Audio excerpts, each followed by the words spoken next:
sur la terre, sous la terre, dans la mer, en ces lieux, dans nos familles, dans nos maisons. Jésus-Christ est Seigneur. Dans les cieux, sur la terre, sous la terre, dans les abîmes, Jésus-Christ, il est Seigneur. Il est Seigneur. Il est Seigneur. Il est Seigneur. Il est Seigneur. Il est Seigneur. Est-ce qu'on peut acclamer Jésus bien le Sauveur? Est-ce qu'on peut apprécier la présence de Jésus? Est-ce qu'on peut témoigner la gloire de Jésus? Est-ce qu'on peut acclamer plus fort que ça? Le nom de Jésus. Le nom de Jésus. Le nom de Jésus. Le nom de Jésus. Le nom de Jésus.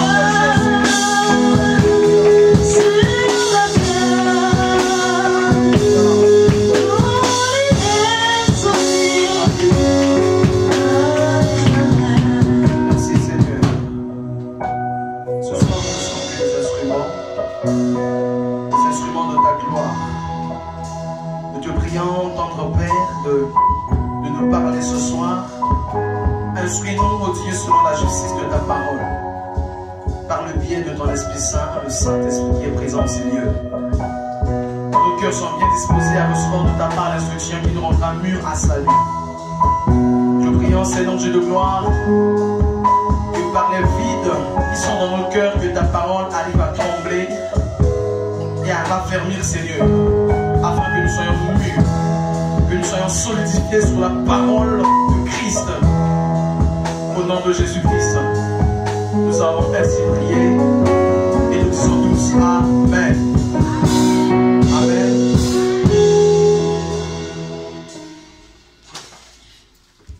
Bonsoir tout le monde. Est-ce que nous sommes contents d'être dans la présence de notre Sauveur?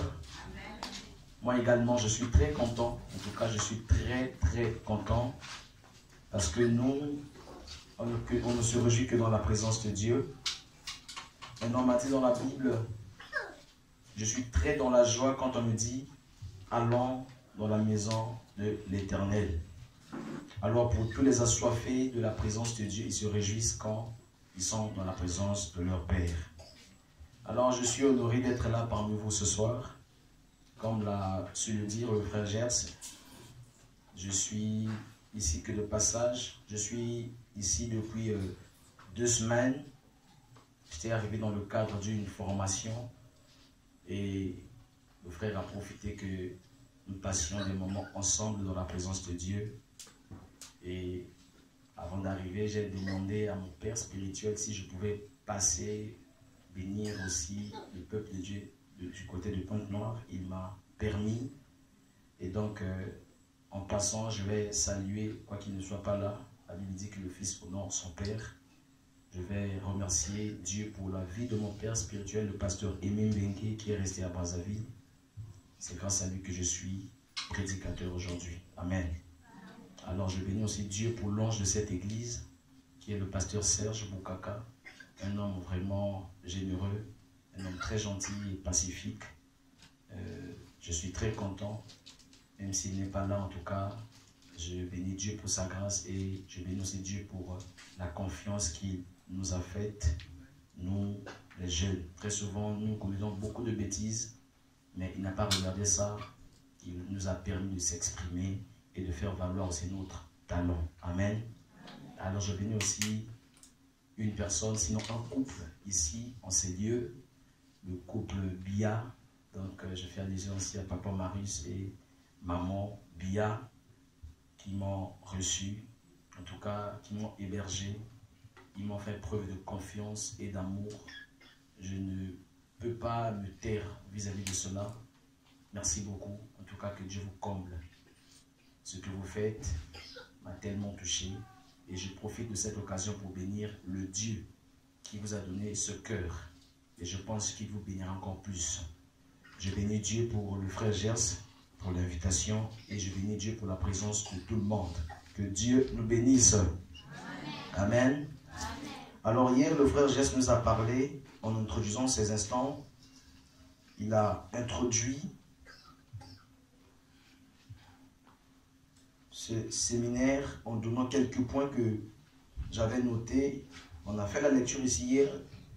Le thème de ce séminaire disait « Je suis trop jeune, je ne sais pas parler ». Amen. Dans d'autres versions, on fait le contraire. « Je ne sais pas parler, je suis trop jeune ». Donc c'est un peu, il y a cette tendance-là. Et donc hier, le frère nous a exhorté, nous a instruit. Et il avait cité en passant 5 points à savoir sur l'appel, 5 choses à savoir sur l'appel. Je vais donc lire ça rapidement avant que nous nous décollons. Le premier point consistait à, avant que Dieu nous appelle, il nous avait déjà choisi et prédestiné à ça. Amen. Dieu appelle les personnes en qui il a mis une grâce particulière. Quand Dieu nous appelle, il y a des réponses très simples. Soit oui, soit non. Et dans le non, il avait dit, on peut dire un non momentané, c'est-à-dire on dit non, ce n'est pas encore le temps. Mon temps viendra assurément. Et quatrièmement, il a dit, l'appel ne dépend pas de notre âge ou ni de notre expérience, mais cela dépend de ce que Dieu a mis d'avance en nous. Et cinquième moment, il a dit, quand Dieu nous appelle, il donne aussi la provision. Amen. Voilà les quelques points que j'avais notés sur l'introduction du frère. Alors aujourd'hui, nous allons prendre aussi ce même texte. Nous allons naviguer dans les Écritures. Nous sommes donc dans Jérémie chapitre 1, à partir du premier verset. Cette fois-ci, on va aller jusqu'au 10e verset.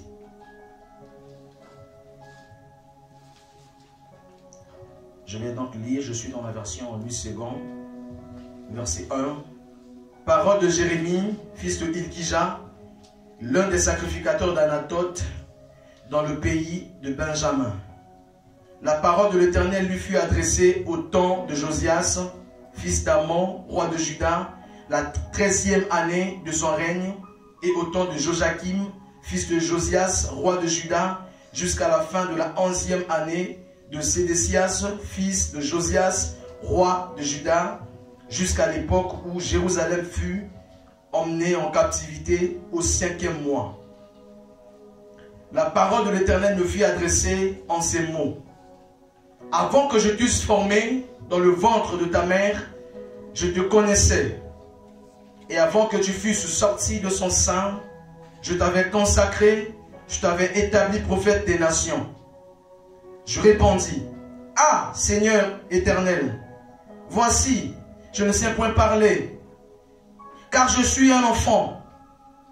Et l'Éternel me dit, ne dis pas, je suis un enfant, car tu iras vers tous ceux auprès de qui je t'enverrai, et tu diras tous ceux que je t'ordonnerai. Verset 8. Ne les crains point, car je suis avec toi pour te délivrer, dit l'Éternel.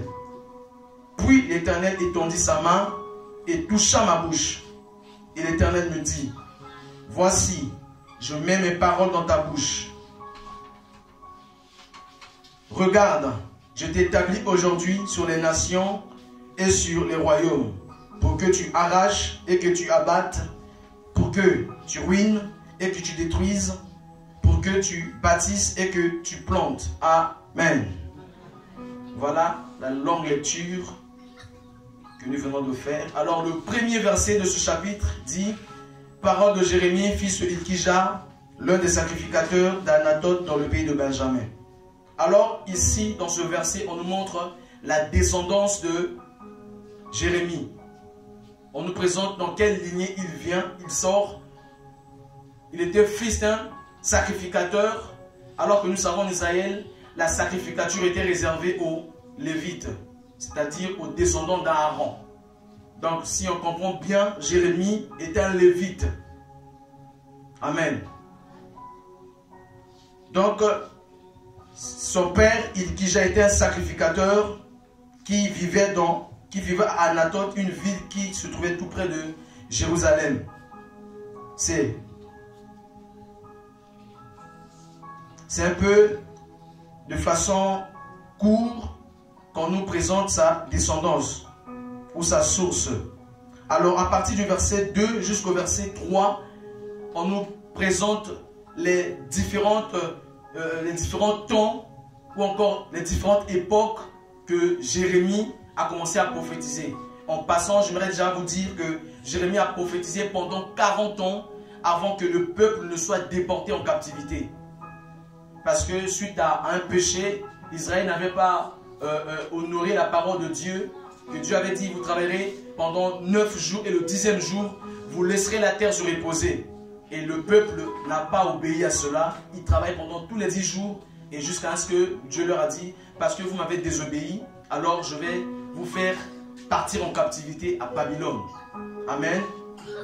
Avant ces temps, au temps de Josias, pourquoi Dieu parle à Jérémie au temps de Josias?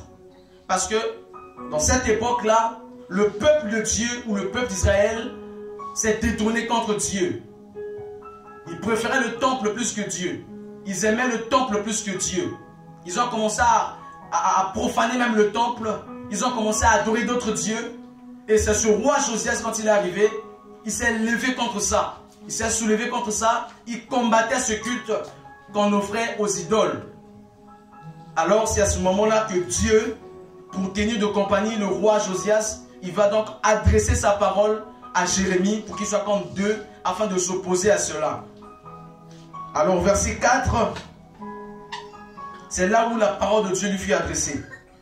L'Éternel, la parole de l'Éternel me fut adressée en ces mots.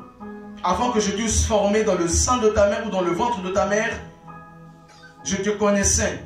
Avant que tu fusses sorti, je t'avais consacré. D'autres versions disent, je t'avais sanctifié ou mis à part. Ici, dans le verset 4, quand Dieu dit que avant que tu sois formé dans le ventre de ta mère, je te connaissais. On va un peu faire la théologie. Jérémie, Dieu le connaissait avant qu'il ne soit créé. Avant qu'il ne soit mis dans le sein de sa mère. Jérémie, Dieu l'a connu dans l'éternité.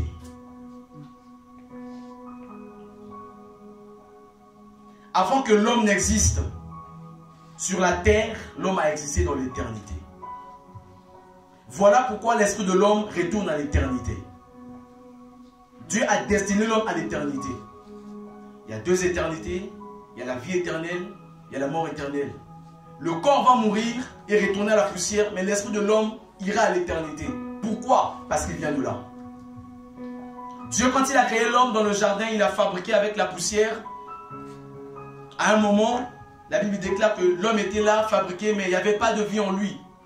Et Dieu dit, la Bible dit que Dieu a soufflé dans les narines de l'homme son esprit. Et l'homme devint une âme vivante. J'aimerais vous poser la question, d'où venait cet esprit? À noter que cet esprit n'était pas le Saint-Esprit. Amen. D'où venait cet esprit? Est-ce que Dieu venait de le créer? Non. Cet esprit existait déjà. La Bible dit dans le livre des psaumes, que tout ce qui existe, tout ce qui est visible, tire son origine de l'invisible. Je vais vous poser une question. Quel est le premier élément qui constitue la création de Dieu qu'on nous décrit dans Genèse chapitre 1? La Bible dit, au commencement, Dieu créa les cieux et la terre. On ne nous a pas montré comment Dieu a procédé à la création. Dieu a créé les cieux et la terre était informe et vide. Il y avait des ténèbres à la surface de l'abîme et l'Esprit de Dieu se mouvait au-dessus des eaux. Et Dieu dit, que la lumière soit. Mais il y avait l'eau déjà. D'où venait cette eau? Il y avait la terre. D'où venait cette terre? Dieu avait un plan dans sa tête et ce plan existait dans l'éternité avant que ce plan ne soit physiquement palpable. Dieu a commencé à créer des choses dans l'éternité d'abord. Voilà pourquoi l'homme a existé dans l'éternité. Raison pour laquelle Dieu va dire, avant que tu ne viennes sur la terre, moi je t'ai connu où? Dans l'éternité. Amen. Il dit, je t'avais consacré. D'autres versets disent, je t'avais sanctifié. Sur ce point, on peut noter qu'on ne peut pas servir Dieu sans être mis à part. On ne peut pas appeler enfant de Dieu, serviteur de Dieu, si on ne se met pas à part pour Dieu. Si on ne se sanctifie pas pour Dieu. La première sanctification, c'est la part de Dieu, parce qu'il nous a sanctifiés pendant que, au moment où nous avons cru au Seigneur Jésus, nous l'avons reçu, il nous a donné le Saint-Esprit, n'est-ce pas? Et c'est le Saint-Esprit qui accomplit en nous l'œuvre de la sanctification. Raison pour laquelle Dieu nous voit comme saints à ses yeux. Même si les hommes peuvent nous condamner, même si les hommes peuvent nous traiter de pécheurs, mais Dieu, lui, nous voit comme saints, sanctifiés. Pourquoi? Parce que le Saint-Esprit en nous. Et donc la sanctification est l'œuvre du Saint-Esprit. Et sur ce point, on ne peut pas être serviteur de Dieu si nous-mêmes, on ne se met pas à part pour l'œuvre de Dieu. Si nous-mêmes, on ne se sanctifie pas pour Dieu. Amen. Il dit, je t'avais consacré, je t'avais établi prophète. Depuis l'éternité, Jérémie était déjà établi prophète. Et il va dire, ah Seigneur éternel, voici, je ne sais point parler, car je ne suis un enfant. Pourquoi Jérémie le dit? Il le dit parce que à l'époque, dans la culture juive, ici quand il le dit, il avait à peine 20 ans. Les commentateurs disent qu'il avait à peine 20 ans. Et 20 ans en Israël, ce n'était pas l'âge de la majorité, ni de la maturité. C'était à 20 ans de considérer comme adolescent. Si vous lisez ce verset, dans d'autres versions, on dit « je ne suis qu'un adolescent ». Pourquoi? Parce qu'à l'époque, quand tu as 20 ans, tu es considéré comme un adolescent, même pas adulte. Donc tu n'es pas censé se tenir devant les gens publics et parler. Jérémie connaissait cela. Voilà pourquoi il a dit à Dieu, Seigneur, moi, je ne suis qu'un enfant. J'ai à peine 20 ans. J'ai à peine 20 ans. L'âge de la maturité en Israël, c'est à partir de 30 ans. Voilà pourquoi le Seigneur Jésus, lui, a commencé son ministère à l'âge de 30 ans. Amen. Parce que 30 ans en Israël, c'était l'âge de la maturité ou l'âge de la majorité, ou l'âge où on te considère dans la société comme une personne, en tout cas, mature. Voilà pourquoi quand Jérémie le dit ici, il le dit en conséquence de cause parce qu'il connaissait leur culture. À 20 ans, il dit, moi, je ne peux pas. Je ne suis qu'un enfant, je ne sais pas parler. Là, il faisait allusion, il montrait à Dieu sa peur. Il disait, Seigneur, ce peuple, c'est un peuple moqueur. Ils vont se moquer de moi. Ils vont même pas m'écouter. Ils vont même pas écouter ma parole. Ils vont me rejeter. Ils vont me traiter d'enfant. Parce que moi aussi, je ne sais pas, je n'ai pas des paroles adéquates qui me permettront de me tenir devant les gens et parler de ta part. Ils ne vont pas m'accepter. Voilà pourquoi Jérémie l'a dit ici. Je ne suis qu'un enfant et je ne sais pas parler. Et c'est la réaction parfois des chrétiens à l'église. Qui disent, non, je suis trop jeune. Je suis trop jeune pour prêcher. N'est-ce pas moi qui vous parle ou qui vous prêche? Je suis jeune, n'est-ce pas? Je suis très jeune même. Dieu ne regarde pas l'âge. Ce que Dieu voulait dire à Jérémie, je ne regarde pas d'âge. Je n'ai pas besoin de connaître ton âge. Je n'ai pas besoin de voir ton âge. Tu n'as pas besoin d'avoir 30 ans pour que quand tu te mettras devant les gens parler, pour que les gens t'entendent. Moi, c'est moi qui t'envoie. N'aie pas peur, ne les crains pas. Même s'ils se moquent de toi, moi-même je vais t'accompagner. N'aie pas peur parce que moi-même, je te donnerai les habiletés pour pouvoir parler devant mon peuple. Je mettrai mes paroles dans ta bouche, tu parleras de ma part. Même au verset 8, n'est-ce pas que la Bible dit, Dieu a étendu sa main et a touché sa bouche. Et Dieu a déposé ses paroles dans sa bouche. Jérémie a montré à Dieu ses incapacités. Et Dieu lui a donné ses capacités. On ne peut pas servir Dieu dans nos capacités personnelles. On sert Dieu parce que Dieu nous fortifie. Parce que Dieu nous a donné ses capacités spirituelles de pouvoir le servir. Aucun homme ne peut servir Dieu dans ses propres capacités. Aucun. Moïse l'a dit, Seigneur, je suis bête, je ne sais pas parler. Dieu lui a dit, qui t'a dit que tu parleras selon ou dans tes capacités? Moi, je serai avec toi.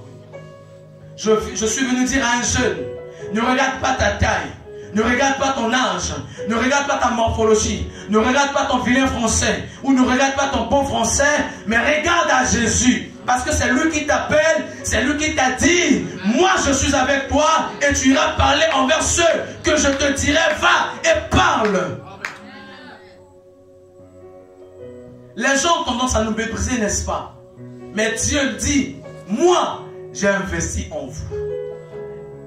Quiconque a reçu Jésus dans sa vie comme Seigneur et Sauveur, Jésus a mis en lui grâce. Tout chrétien a une grâce particulière. Tout enfant de Dieu, à moins que tu me dises que tu n'as jamais donné ta vie au Seigneur. Parce que quand le Saint-Esprit arrive dans ta vie, il amène des habiletés surnaturelles dans tes faiblesses, dans tes incapacités. On va avancer. Il dit, ne les crains point, car je suis avec toi pour te délivrer, dit l'Éternel. Puis l'Éternel étendit sa main et toucha ma bouche. Et l'Éternel me dit, voici, je mets mes paroles dans ta bouche. Regarde, je t'établis aujourd'hui même devant les nations et sur les royaumes, pour que tu arraches quoi? Que tu arraches quoi? Que tu arraches ces idoles, que tu détruises et que tu plantes et que tu sois là comme bâtisseur pour que tu bâtisses et que tu plantes, que tu ruines, que tu abattes. Voilà les paroles que Dieu a adressées à Jérémie. Maintenant, la chose qui va m'introduire dans mon sous-thème, parce que je ne faisais que commenter ce verset, je n'ai pas encore commencé à prêcher. Le verset qui va introduire mon sous-thème, c'est le verset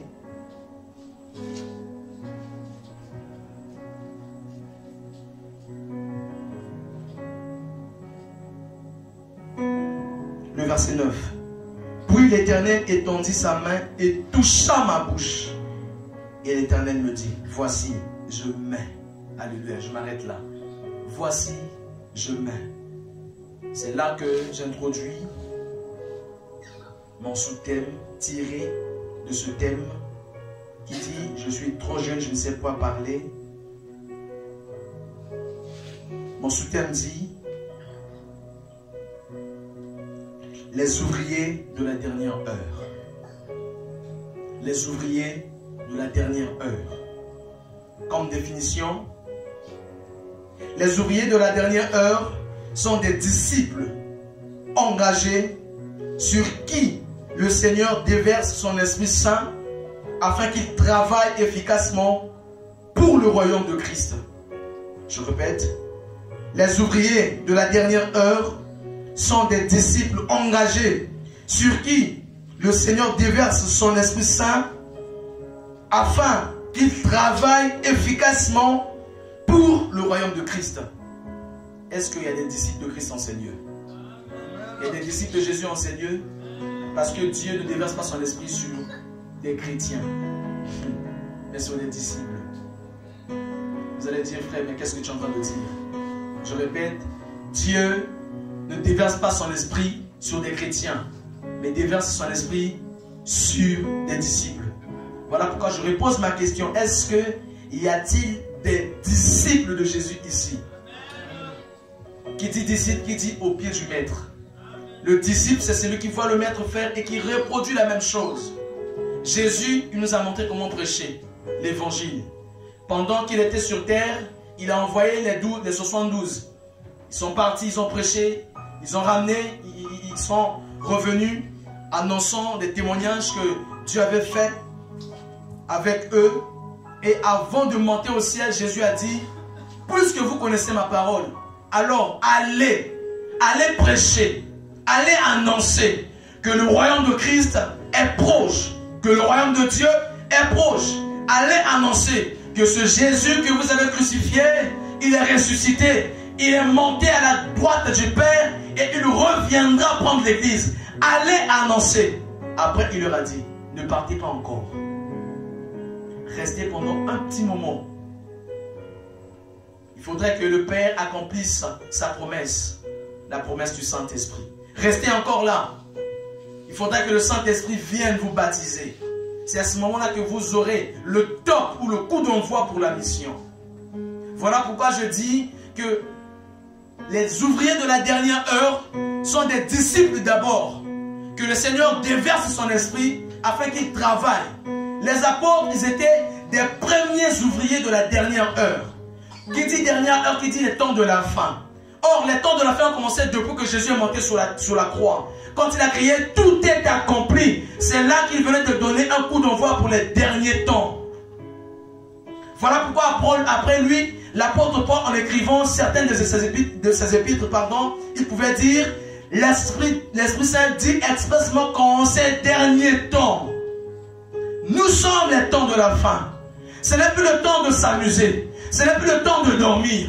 Parce qu'il n'y a plus le temps. Ni le diable, ni Dieu. Personne n'a le temps. En ce moment, pendant que les chrétiens dorment, pendant que les disciples de Christ dorment, le diable de son côté multiplie des stratégies pour égarer l'église. Le diable de son côté multiplie des stratégies pour introduire les faux prophètes, les faux pasteurs, les faux docteurs afin de dérober la doctrine de Christ.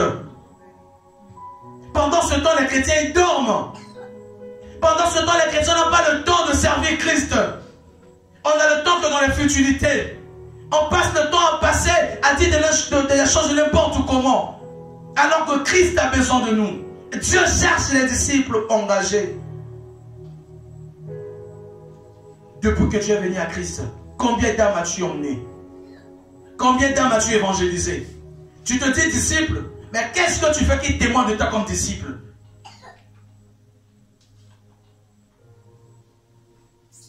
On cherche les chrétiens, on voit les chrétiens dans le monde. Voilà pourquoi j'ai dit ici que Dieu ne déverse pas son esprit sur les chrétiens, mais sur les disciples. Le disciple, c'est celui-là qui obéit, qui adapte sa vie à la vie du maître, qui ne vit pas selon lui, qui ne suit pas les penchants de son cœur ou de sa chair, mais qui suit les penchants ou les battements du cœur de Dieu. Combien de gens nous tuons dans nos familles?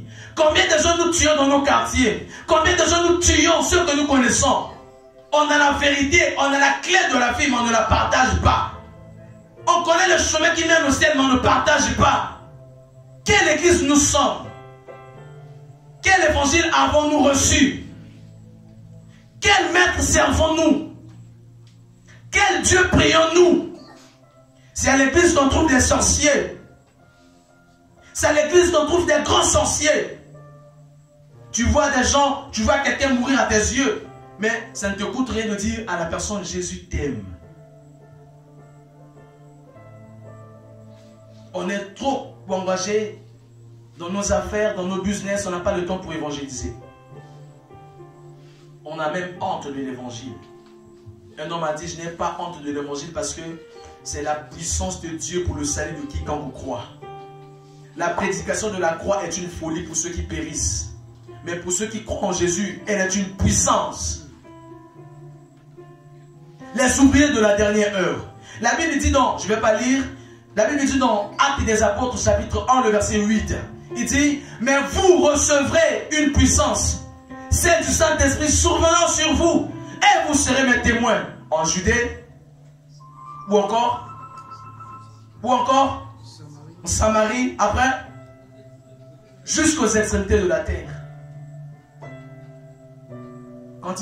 Quand il parle de vous, il fait allusion à qui? Il ne faisait pas allusion à tout le monde. Il faisait allusion aux disciples engagés. Pour voir leur engagement, les disciples, ils étaient où? Ils étaient enfermés dans une chambre. Ils priaient Dieu. Cela montrait leur engagement.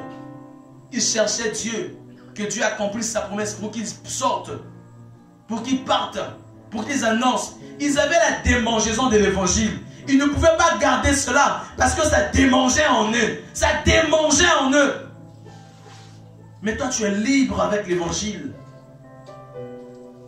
Tu dors, tu te réveilles. Tu es content. Tu festoies. Tu t'habilles proprement. Tu vas à l'église. Beaucoup de chrétiens deviennent des religieux et non des disciples. Beaucoup d'enfants de Dieu sont des religieux. Ils préfèrent rater, ils ne préfèrent pas rater le culte. Ils préfèrent fermer sa bouche, mais ne pas rater le culte. Nous nous comportons comme les Israélites. Ils aiment le temple plus que Dieu. Amen. Où sont les disciples du temps de la fin? Où sont des disciples du temps de la fin sur qui Jésus veut déverser? Jésus pose la question: qui parlera pour nous? Qui va aller parler pour nous? Qui sera notre témoin? Qui sera mon témoin? Personne ne répond. Parce qu'on n'a pas le temps pour ça. On n'a pas le temps pour ça. Quand on dit on a évangélisé dans l'église, c'est l'affaire de quelques personnes seulement. Quand on dit il y a l'intercession à l'église, on n'a pas le temps pour ça. On n'est pas engagé dans les choses de Dieu, mais on s'appelle disciple. Tu n'es pas disciple, frère. Tu es partisan à l'église.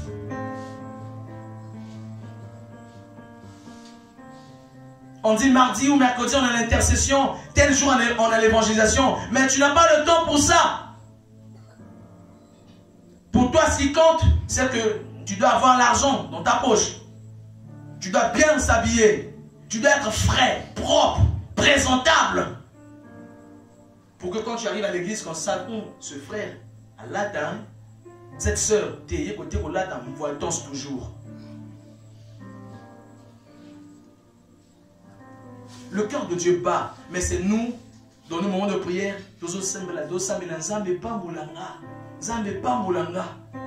mais on demande à Dieu la bénédiction alors que Dieu pleure. C'est comme si je viens voir le pasteur Serge, je dis, papa, en tout cas, moi, ma vie ne marche pas. Mais je viens au moment où le pasteur est en train de pleurer. Est-ce que vous êtes sûr que le pasteur va m'accorder ce que je demande? Il n'aura même pas le temps. Il est triste, il est abattu, il a un problème. C'est comme ça aussi avec Dieu. Dieu est en train de pleurer. Pourquoi? Parce que nous sommes sur terre, nous sommes censés être des ambassadeurs, mais nous sommes plus à visa à l'eau. Jésus a dit à Pierre, je te donne aujourd'hui les clés. Les clés du royaume. Le royaume de Dieu sera ouvert sur ceux que tu vas ouvrir. Il restera fermé sur ceux que tu refuseras de fermer. C'est quoi cette clé? C'est l'évangile. C'est quoi l'évangile? La bonne nouvelle. C'est quoi la bonne nouvelle? Jésus-Christ, alors que nous étions pécheurs, Dieu l'a envoyé pour nous sauver. Car Dieu a tant aimé le monde qu'il a donné son Fils unique, afin que quiconque croit ne périsse point, mais qu'il ait la vie éternelle. Ce n'est pas le désir de Dieu de voir un pécheur mourir dans son péché, mais Dieu veut que tous se répandent pour qu'on vive.